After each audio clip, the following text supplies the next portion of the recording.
America में Trump को महाभियोग से बचना है तो पश्चिम बंगाल में ममता को अपनी गद्दी बचानी है। यह साफ है कि अभिषेक बैनर्जी ही ममता के उत्तराधिकारी हैं। टीएमसी के अगले सुप्रीमो हैं। स्वामी विवेकानंद की जयंती पर ममता बनर्जी खुद पिक्चर से बाहर थी और बैटन भतीजे अभिषेक के हाथ में थमा दी। पार्टी के बाकी महारथी पदयात्रा में उनके नेतृत्व में पीछे पीछे चल रहे थे।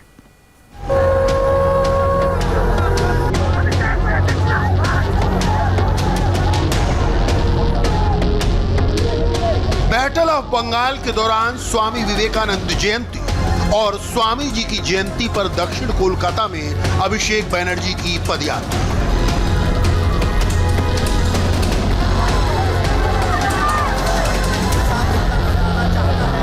पूरे रोड शो के दौरान अभिषेक बैनर्जी पर फुल स्पॉटलाइट रहा। पूरी पदयात्रा के दौरान अभिषेक, उनकी बुआ ममता बनर्जी और उनकी पार्टी तृणमूल कांग्रेस की जिंदाबाद के नारे बुलंद हुए।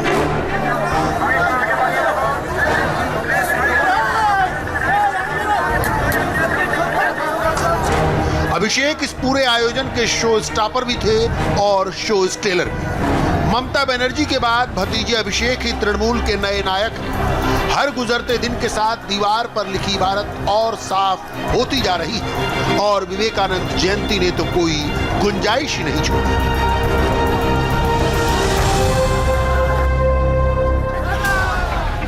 भाईपो अभिषेक बनर्जी जो अभी टीएमसी के नंबर 2 नेता हैं, दीदी के दुलारे हैं, ममता बनर्जी के असली उत्तराधिकारी हैं, अब ये तय हो चुका है।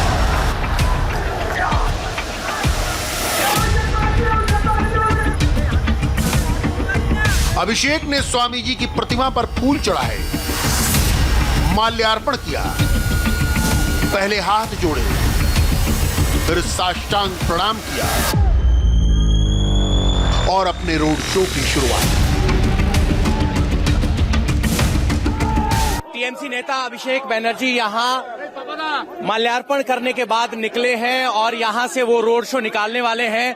उनके चेस्ट पर जो है स्वामी विवेकानंद का मूर्ति लगा है और विवेकानंद जयंती के मौके पर टीएमसी जमीन पर उतरी है। यूथ विंग के कार्यकर्ता गुब्बारों के साथ हैं और खुद अभिषेक बैनर्जी यहां स्वामी विवेकानंद की मूर्ति पर माल्यार्पण करने के बाद यहां से निकले हैं। बड़ी संख्या में उनके समर्थक हैं जो अभिषेक बैनर्जी के साथ यहां अपना समर्थन दिखाने आए हैं और वो तिरंगे के गुब्बारों के साथ यहां पीछे पीछे चल रहे हैं। अभिषेक बैनर्जी इस रोड शो की अगुवाई करेंगे। अभिषेक बैनर्जी की बॉडी लैंग्वेज, उनके इर्द गिर्द टीएमसी के बड़े नेताओं का जमावड़ा और अभिषेक के करीब पहुंचने की नेताओं की होड़ बता रही थी कि पार्टी में अभिषेक बैनर्जी का सियासी कद कितना बड़ा हो चुका है। अभिषेक बैनर्जी को टीएमसी में सियासी उड़ान तो खूब मिली, मगर उनका राजनीतिक व्यक्तित्व बंगाल में ममता बनर्जी का विकल्प बनने लायक है भी या नहीं, ये बड़ा सवाल है। तस्वीरों में आप देखेंगे कि सबसे आगे काला मास्क लगाए हुए अभिषेक बैनर्जी चल रहे हैं और उनके पीछे बड़ी संख्या में तृणमूल कांग्रेस के समर्थक हैं और नारे लग रहे हैं, मोदी नहीं चाहिए, मोदी हटाओ। इस तरह के नारे यहाँ लग रहे हैं और जिस तरह से ममता बनर्जी पैदल मार्च करने के लिए जानी जाती हैं और अक्सर पैदल मार्च करते हैं, उन्हीं के नक्शे कदम पर चलते हुए अभिषेक बैनर्जी भी यहाँ रोड शो में किसी गाड़ी में सवार नहीं हुए हैं बल्कि पैदल मार्च कर रहे हैं। यानी ममता बनर्जी की जो लेगेसी है उसको संभालने की जिम्मेदारी अभिषेक बैनर्जी पर है और जितने भी नेता तृणमूल कांग्रेस छोड़कर गए हैं उनका सबका आरोप ये है कि अभिषेक बैनर्जी को ये राजनीति विरासत में मिली है, लेकिन अभिषेक बैनर्जी यहाँ जमीन पर उतर रहे हैं, मार्च कर रहे हैं और ये दिखाना उनके सामने सबसे बड़ी चुनौती है कि ये उन्हें विरासत में मिली राजनीति है या उनका संघर्ष है। ये अभिषेक बैनर्जी के सामने 2021 के बंगाल चुनाव में सबसे बड़ी चुनौती है, क्योंकि इस चुनाव में तृणमूल की किस्मत का फैसला या कहें कि जो भी नतीजे होंगे उनका सेहरा बंधेगा तो अभिषेक बैनर्जी के सर बंधेगा और अगर उसका दोष किसी को दिया जाएगा तो वो अभिषेक बैनर्जी को दिया जाएगा, क्योंकि पार्टी उन्हीं की अगुवाई में आज जमीन पर दिखाई देती है।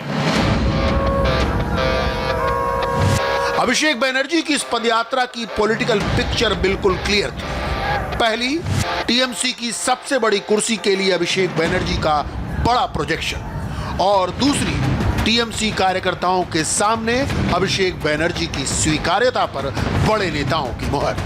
टीएमसी कार्यकर्ताओं को अभिषेक में क्या दिखता है, वो उन्हीं से सुनिए। अभिषेक बनर्जी को नेता के तौर पर आप कैसे देखते हैं, क्योंकि विरोधी कहते हैं कि अभिषेक बनर्जी को विरासत में राजनीति मिली है। जो चोर है वही पार्टी छोड़कर टीएमसी से जा रहा है। जो चोर है, अभिषेक बनर्जी चोर नहीं है। पार्टी को आगे बढ़ाने का दीदी उनके हाथ में जिम्मेदारी दी है, दीदी खुद हाथ के बढ़ा रही और हम लोग उसके साथ है। ममता की विरासत कौन संभालेगा? ममता का विरासत सब अभिषेक भी संभालेगा। अभिषेक संभालेगा कि अभिषेक में वो दम है जो संभाल पाए? दम है। आप इधर मिसल में देख लीजिए कितना आदमी है। इस मिसल में देखने से आपका पता लग जाएगा जो अभिषेक के ऊपर कितना भरोसा है पब्लिक को। तो कह रहे हैं कि अभिषेक पर पब्लिक को कितना भरोसा है, इस रैली को देख लीजिए आपको पता चल जाएगा। आपको बता दें कि ज्यादातर कार्यकर्ता आज यूथ विंग से इस मार्च में शामिल हो रहे हैं, हालांकि बाकी सीनियर कार्यकर्ता भी हैं। अभिषेक बनर्जी की पदयात्रा दोपहर 2:30 बजे दक्षिण कोलकाता के गोल पार्क से शुरू होकर 4:30 बजे हाजरा क्रॉसिंग जाकर खत्म हुई। पूरे रोड शो के दौरान अभिषेक अपने सीने पर स्वामी विवेकानंद की तस्वीर वाला बैच लगाए हुए थे। सीने पर विवेकानंद की तस्वीर लगाकर मार्च करने का मतलब था बंगाल की सांस्कृतिक चेतना में बसे स्वामी जी को बंगाल की सियासी अस्मिता से जोड़ना, जिसे अभिषेक ने पदयात्रा के समापन भाषण में भी साफ कर दिया। गुजराटे सरदार वल्लभ भाई पटेलेर मूर्ति करेছেন 3500 কোটি টাকা খরচা করে। ঠিক আছে, আমরা কোন রকম বিক্ষোভ বা আমরা কোন রকম প্রতিবাদ জানাচ্ছি, আমাদের সকলের কাছে সরদারজি দার্শনিক। কিন্তু কেন কলকাতার বুকে স্বামী বিবেকানন্দ বা নেতাজি সুভাষচন্দ্র বসুর 3000 কোটি টাকা খরচা করে মূর্তি হবে? এই প্রশ্ন তো সাধারণ মানুষের মনে জাগছে। कोलकाता को ममता बनर्जी और तृणमूल का गढ़ माना जाता है, खास तौर पर दक्षिण कोलकाता, क्योंकि दक्षिण कोलकाता ही ममता का अपना इलाका है। दक्षिण कोलकाता के ही कालीघाट में दीदी का घर है। दीदी का चुनाव क्षेत्र भवानीपुर भी दक्षिण कोलकाता में ही है। दक्षिण कोलकाता में ही गोल पार्क है, जहां से अभिषेक ने अपनी पदयात्रा की शुरुआत की, और हाजरा क्रॉसिंग भी, जहां अपनी पदयात्रा का समापन अभिषेक बनर्जी ने बीजेपी पर हमला बोलकर किया। স্বামীজি যা বলে আর কর্মে ঠিক উল্টো প্রতিচ্ছবি। মুখে এদের নাম আর কর্মে নাথুরাম। মুখে বলে স্বামী বিবেকানন্দ আর কর্মে হচ্ছে ধর্মে ধর্মে দ্বন্দ্ব। এই হচ্ছে এই রাজনৈতিক দল। মুখে বলে জয় শ্রীরাম আর কর্মে গিয়ে করে নাথুরাম। मगर गौर करने वाली बात यह रही कि ममता के गढ़ में टीएमसी की रैली थी और खुद ममता शामिल नहीं थी। ममता की जगह उनके भतीजे रोड शो कर रहे हैं, पैदल चल रहे हैं। दरअसल ये अभिषेक के जरिए ममता का ही रिप्रेजेंटेशन था, और इससे आप अभिषेक के बढ़ते सियासी कद का अंदाजा लगा सकते हैं। एक सवाल ये कि अभिषेक बनर्जी आपके लिए, या कहें कि तृणमूल के लिए, ममता के लिए जरूरी या मजबूरी? बहुत जरूरी है, सिर्फ टीएमसी के लिए नहीं, पूरे बंगाल के लिए ममता बनर्जी और अभिषेक बनर्जी बहुत जरूरी है। सिर्फ टीएमसी के लोग के लिए नहीं है, ममता बनर्जी और अभिषेक बनर्जी पूरे बंगाल के लिए बहुत जरूरी है। क्या आपको लग रहा है कि अभिषेक बनर्जी योग्य हैं विरासत को संभालने के? हाँ, डेफिनेटली योग्य है, क्योंकि अभिषेक बनर्जी यूथ आइकॉन है। यूथ आइकॉन है। अभिषेक बनर्जी तृणमूल के लिए क्या मायने रखते हैं? बहुत मजबूरी या जरूरी? बहुत जरूरी। क्योंकि ये क्यों जरूरी है, क्योंकि ये हमारा अभी पॉलिटिक्स का जो यहाँ पे चल रहा है, ताकि जैसे जैसे बीजेपी कह रहा है और हमारे ऊपर जैसे नॉट ओनली टीएमसी, पूरा बंगाल या हमारा जो बंगाली कल्चर है उसके ऊपर जैसे वो बार बार ऐसे वो लगाते रहे। एक सवाल ये आपसे ले लेते हैं कि अभिषेक बनर्जी को कैसे आप आंकते हैं? विरोधी जो तृणमूल छोड़ के गए हैं वो कहते हैं कि विरासत में राजनीति मिली है, सड़क पर संघर्ष नहीं किया। अभिषेक बनर्जी इस संघर्ष में इस सीट के काबिल है। हमारे युवा नेता, हमारे बंगाल के आने वाले दिन के चीफ मिनिस्टर हैं और हमारे बहुत ही बेहतरीन युवा नेता है।